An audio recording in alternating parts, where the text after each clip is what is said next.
Connor speaking. Hey Jeff, it's Detective O'Hanlon and Sergeant Connect from Medford Police. How are you? Good. How you doing? Good. Do you have a quick moment to talk? Yeah, please. Thank you. I appreciate the call back. Yep, no problem. I was just want to give you a heads up. I'm calling from a recorded line. I just wanted you to go through what happened the other day after we had left you. I understand you Yeah, had talked to Officer Reardon over the weekend. So can we just go through that again real quick? absolutely. So we had left Friday. We were actually going away for the weekend. Were you one of the two officers that I spoke to, or no? Yes. Okay.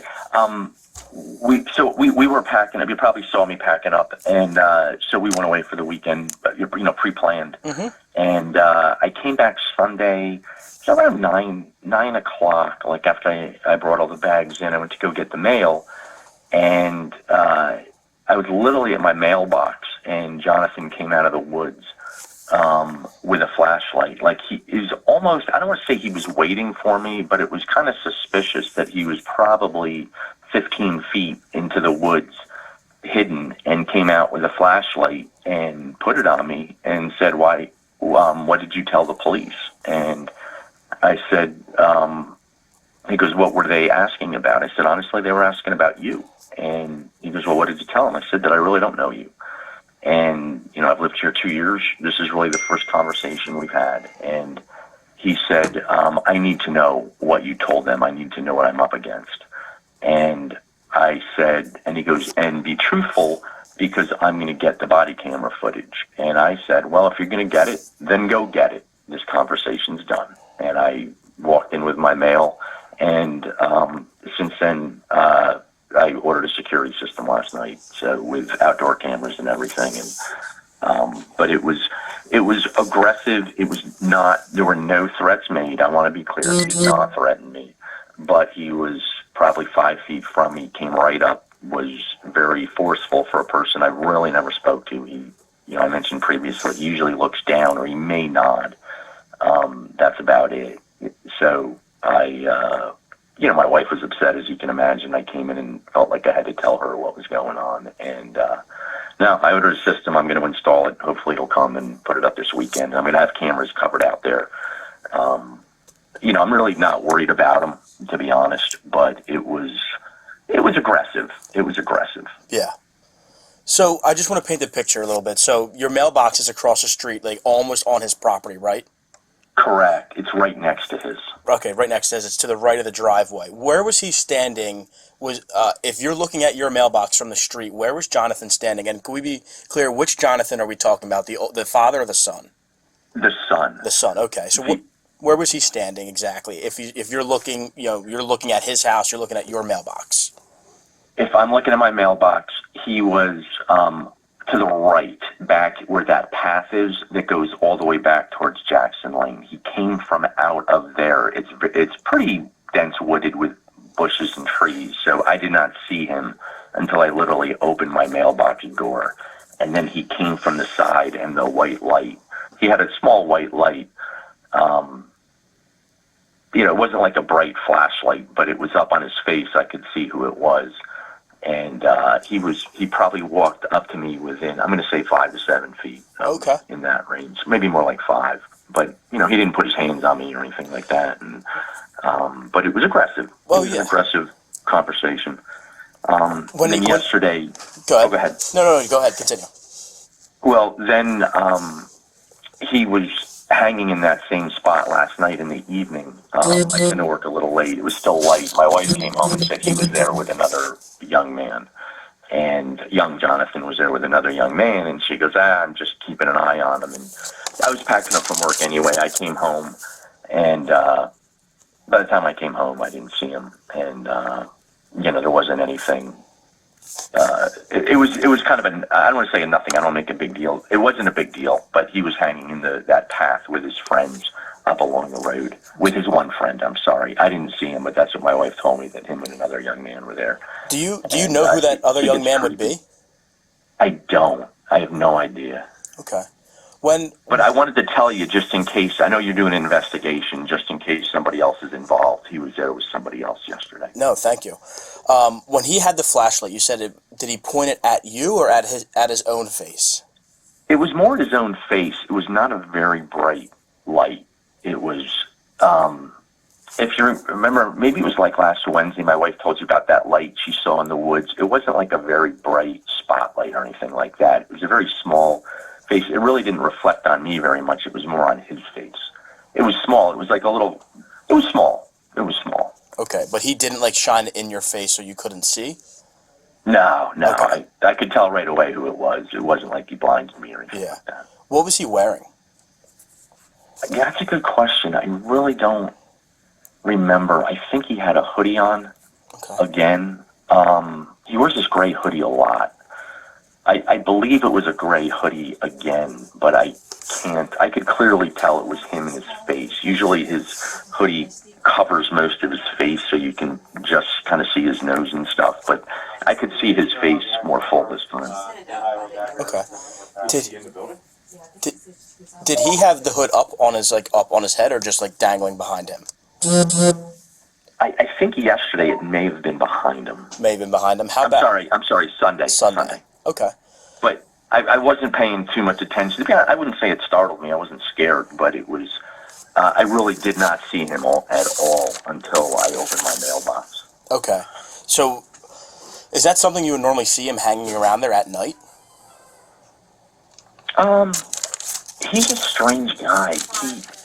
I usually don't pay attention to him. I let the dog out at 9 to 9:15 every night, before, for her last call, and I never see him out there. Okay. Interesting. And this is he might be there, because I really don't, and I'm sorry to interrupt, because it is some woods right there, so he might be out there, he might not. I've never noticed him out there, out at night. I really hardly ever see him.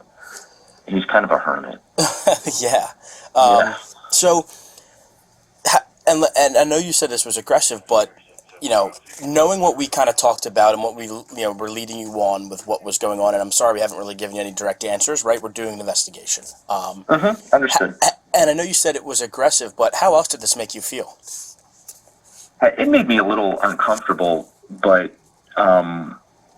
just because it was aggressive, and when he said, "I'm going to get the body camera footage," that's a statement. Like to me, it was not a threat, but to me, it was almost implied that, like you better not lie to me or anything like that. Like he said, you better be truthful because I'm going to get the body camera and I need to know what I'm up against. That's what he said. Yeah. And you've been there for how many years? 2 years or 4 years? I'm sorry. 2 years. And you've 2 years. Never spoken to him. And he approaches you on a Sunday evening. Now, when you went away for the weekend, did you bring a car? Did you have a car service pick you up? Was your vehicles at the house for the, would he have known that you were away? Yeah, we have, like the neighbors know I have a small fishing cabin out of state that I go to. Okay. So to have one car behind, we always park outside. And to have one car behind for the weekend occurs at least once a month. Most of our neighbors know we go away. Okay. So I do now pull, because you were talking to John, I didn't want to make a scene, so I didn't get my mail Friday night, and I probably would have pulled my truck back. It's all locked up. I park it way up by the road. Yeah. In that kind of, I call it the escape hatch, that side little road, just because it tucks away to keep my driveway open. So now I pull it back. I pull both cars all the way back so that they're not, because my truck is completely hidden, from our house. Anybody could go around. I mean, we Googled them. I could infer where, the concern, or what you were probably investigating him for.